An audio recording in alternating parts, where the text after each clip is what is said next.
Hi, my name is Stav Dimitriades. I'm the CEO of Twincare International. And recently, we spoke to you about some of the initiatives that we want to do to make a difference to our planet. So going forward with immediate effect, we are stopping all plastic bags in our business. Secondly, we're going to stop using all this plastic packing material that we use when we deliver our boxes.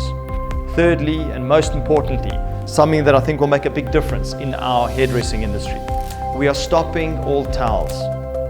The use of towels in the hairdressing salon creates a huge environmental impact in the fact that we spend money and time transporting the towels around, wasting water, using electricity. We are introducing this disposable towel that once it is used can be thrown away.